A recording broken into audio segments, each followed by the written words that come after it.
Hi and welcome. My name is Julieanne Kost, and in today's episode of The Complete Picture, we're going to take a look at some of the key shortcuts for the Develop module in Lightroom. Now, I've recorded other episodes. One of them was called Create Stunning Images, Converting Your Images to Black and White, and Enhancing the Light.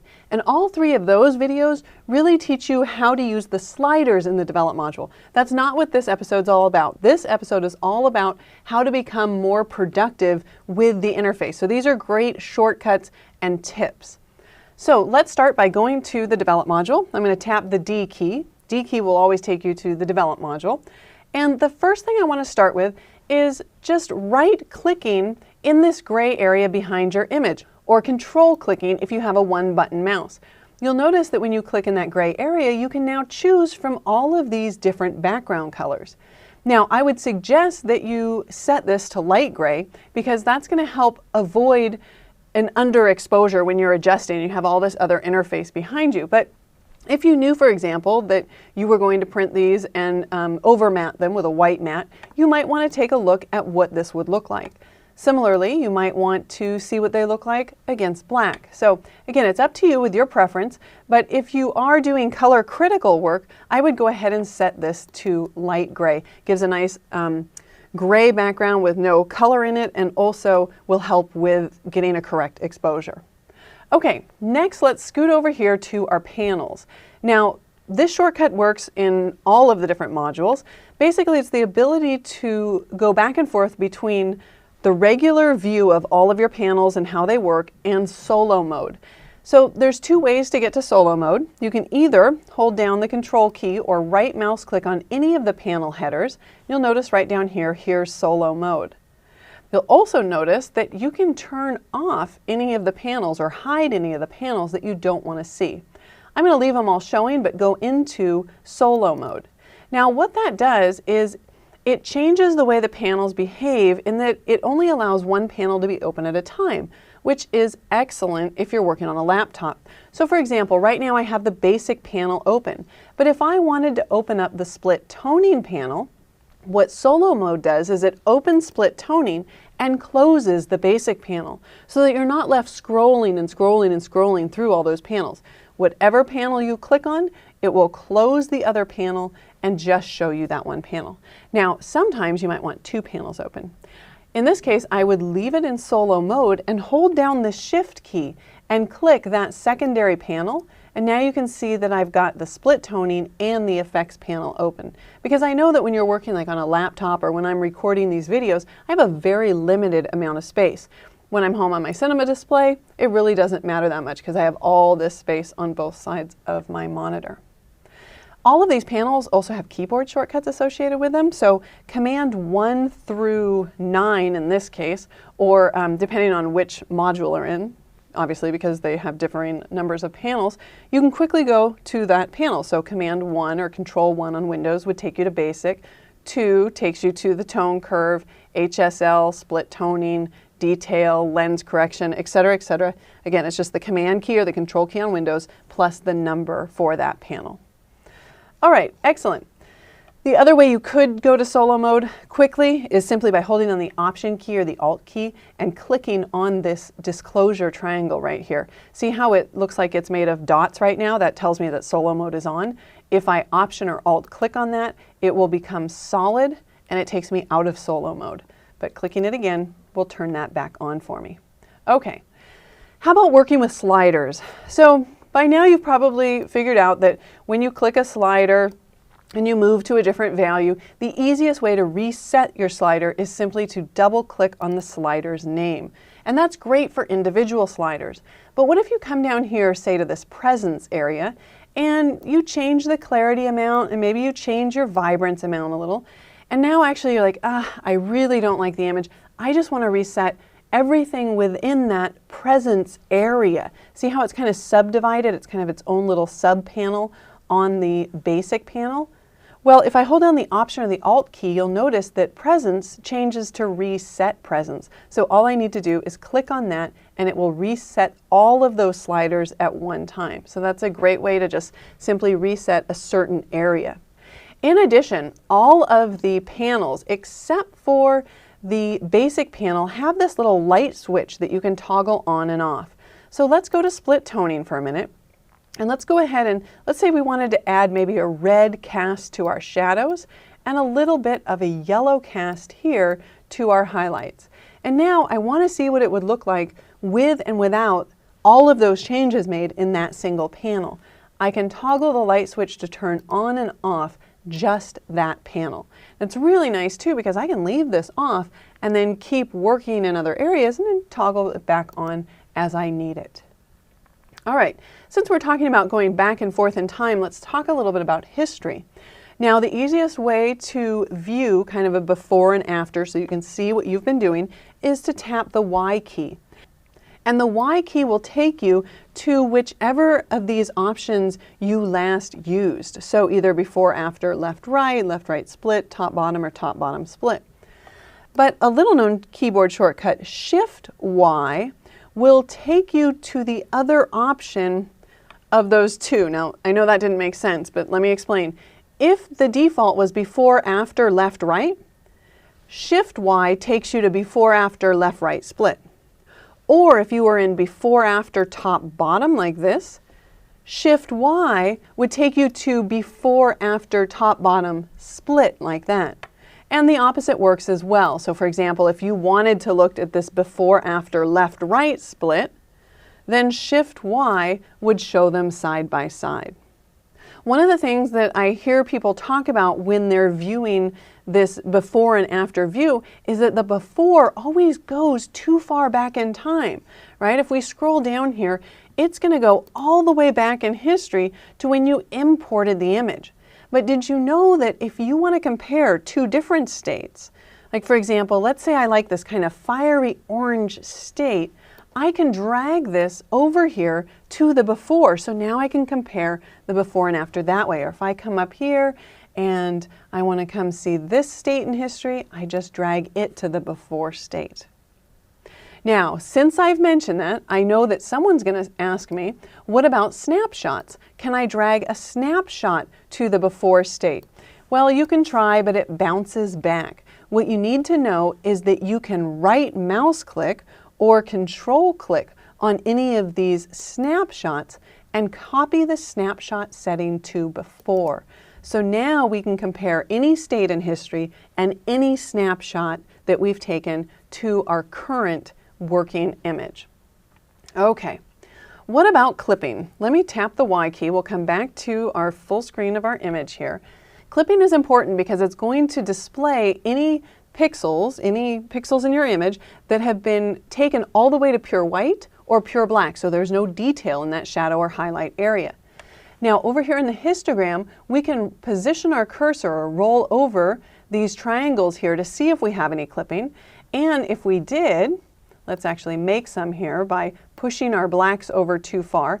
If we were clipping some areas to pure black, when we position our cursor on top of that triangle, you can see in the image that we get that little blue overlay. Likewise, if we were to take this to the extreme exposure and we rolled over our cursor onto the triangle on the right, anything that's pure white would then be shown with a red overlay. So it's nice that we can roll over these. We can also click on the triangle, and that way we can make adjustments and we can actually watch interactively those values that are clipped are now brought down into a printable range. So that's by clicking on them. But honestly, you can also just tap the J key. So the J key will toggle on and off your clipping overlay so that you can see if you're under or over exposing any of your image.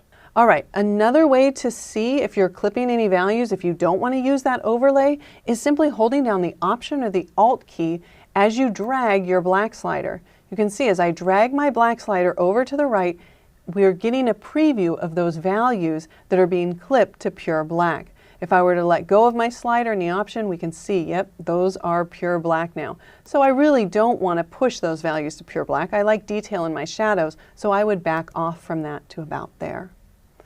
Okay, some real quick, easy shortcuts with the crop tool. You probably noticed by now that the crop tool, the keyboard shortcut is R, not C if you're a longtime Photoshop user. The reason for that is just that It just makes more sense. Plus the C tool is already given to compare mode in the library module. So R for crop, because it's great and it resizes and rotates the images. So R will get you the crop tool, but X will actually change the crop from vertical to horizontal and vice versa. So it can be a real quick way. If you go in there, you tap the R key, you've got a vertical, you want to make it a horizontal, tap the X key, and it will shift the crop marquee. And then obviously you can reposition that to however you want it. Tapping the Enter or Return key obviously applies that crop. Another great shortcut is the W key. W key goes to white balance. And this actually works from the library module as well. So sometimes I'll be in the library and I'll just be like, I just want to see what this image looks like with a corrected white balance. Tap the W key, takes you here to the Develop module and gives you the white balance tool. And the other reason that I like it is I do set the white balance to auto dismiss, which means I'm going to click once and it's going to disappear. It's going to reset it because it's assuming that I'm good and I can just click once and nail it. And I do like that by default, but you know, sometimes you click and you don't quite get it right. So it's really nice to just be able to tap the W key again, no, and it'll just keep giving you that tool. Of course, if you want to click all over the place, then, you know, maybe it's better that you take off the auto dismiss option there. Okay, so how about curves? One of the things that I see people missing when they're using the Develop module is a new feature in Lightroom 3, and that is the ability to have a point curve. Let me just hide my film strip here for a minute so we can see it. Right down here in the lower right-hand corner of the tone curve, you see this little icon right here. If we click on that, it actually gives us a curve that we can add points to. We can add as many points as we want to. So if you did learn curves in Photoshop and you prefer this interface as opposed to the parametric curve where you simply click but it doesn't really add a point to your curve, well, it is, but you can't really see it. It's up to you which one you like. Just don't miss it because the only way you know about it is this little teeny icon right here. And of course, once you create a curve, you can go in here and you can save out that curve. So if you like things really contrasty, you can make a super high contrast curve and then save that out so that you don't have to continuously recreate that curve. All right, how about spot removal? If you have a spot in your image, the keyboard shortcut has changed between Lightroom 2 and Lightroom 3. It is now the Q key. So if you tap Q, you will get the spot removal right here. And you'll notice here that we've got a size and opacity slider that you can change. And the right bracket is going to give you an increase or decrease in size there. The other great shortcut to know, of course, is the H key. After you've removed a spot and you've repositioned the source area, it's really nice to know that the H key will hide that so you can see if it's seamlessly removing that spot. You just tap the H key and it will go ahead and show it again. And another great shortcut is the home key. Now let's say I've zoomed in to 1:1 and I tap home. What that does is it takes me to the upper left section of my image and it presents it as large as it can at 1:1, which is obviously what I have my preference set to here. It shows me that area. Then I can use the page down key. And if you watch the navigator, you'll see what's going on here. I'm actually paging down through my image so that I can quickly go and look and see if there's any spots. So this kind of takes the guesswork out of it. In fact, did you notice when I went all the way to the bottom, I hit page down again, it took me to the next column to go through. So I can quickly comb through my entire image to see if there are any dust spots from the sensor or any maybe a bird in the sky or whatever it is that you want to get rid of. So that should be helpful. And then of course, once you're finished with that, when you zoom out, if you do have something like dust on your sensor, you could then select, using the film strip, all of the rest of the images that were shot with that same lens camera combination with that dust spot, and you could synchronize those using the sync button. Let me just show my film strip there so we can see once I've got a number of images selected, we've got a sync button, and we could simply check none and then just turn on spot removal and it would synchronize that spot removal. Even if your images rotate from vertical to horizontal, because even though you're moving your camera, the dust is probably going to stay in the same spot. And so we will go ahead and add that spot removal on each one of those images. You'll definitely want to go in and check each photograph to make sure that it's grabbing from a source area that's applicable that makes a nice seamless repair. Okay, finally, let's talk just a wee bit about the adjustment brush, right? And these shortcuts, when applicable, also apply to the graduated filter. But first of all, with the adjustment brush, how do you make a larger or smaller brush? Well, the right bracket is going to make a larger brush, and the left bracket is going to make a smaller brush. And then you'll notice if I add the shift key to that, it's going to change the feather amount, making it a softer or a harder edged brush. Also, if I want to change from the brush to the eraser, let's say for example, I am trying to increase the exposure, and I'm going to make it super obvious so we see what we're doing here. Let's say I'm trying to increase the exposure on this tree trunk. Okay, well that's a little too obvious, so we can decrease that a bit. But let's say that's the way I like the exposure, but I've gone too far. Maybe I went out over in this area. If I want to quickly just swap to the eraser, hold down the Option key, and I also have a little wheel on my mouse, so I can go ahead and increase the brush size that way. Oh look, but I've got a hard-edged brush, so what do I want to do? I want to set up, with my eraser tool, let's set up the feather so that it's the same as my brush, and that way I'll get a nice soft brush. When I hold down the Option key, we could just remove the dodging from that area. If you go to the trouble to set up both brush A and B, let's say, for example, brush A is going to have a really soft edge and brush B is going to have a really hard edge. In order to toggle between those two, you can just use the / key, and it will go between brush A and brush B. The A key turns on and off the auto mask feature. And if I want to see, well, right now, gosh, I can't even see the pen, sorry, I better tap the H key. The H key hides and shows the pen. The O key shows the overlay. Basically, that's the mask. And if you don't want red, but you want some other color, you can hold down the Shift key and tap O, and it'll cycle through either red or green or gray or kind of a darker value there so that you can see where the mask is. Again, tapping the O key will go ahead and hide that overlay. Tapping the H key hides the pen. One last thing with a pen, if you've made a variety of changes, now I just want you to watch over here, I don't really care what's happening to the image at the moment, but if I've made more than one change, meaning maybe I've increased exposure and I've decreased saturation and I've increased clarity, I've made these 3 options, and I love the position of my mask.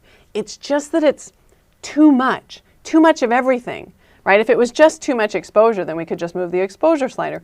But what if I want an effect like similar to Photoshop where, you know, you do something to a layer and the whole layer is too much, so you just want to take down the opacity of the layer? Well, here you can tone back all 3 sliders at once if you just position your cursor on top of the pen and click and drag to the left to decrease. So you look, all those sliders moved at once in relationship to each other, or move it to the right in order to increase the effect.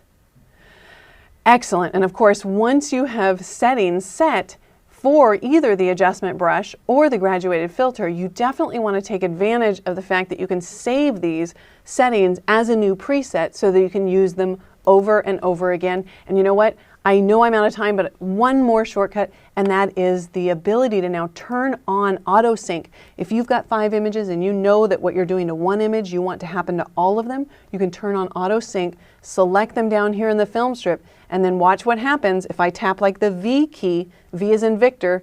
V takes you to black and white, although it looks like I've got some split toning applied here. But look what's happening down here in my film strip. You will notice that all of the images that I have selected have all changed because I have that auto sync button turned on. So be careful, don't forget that you've turned it on.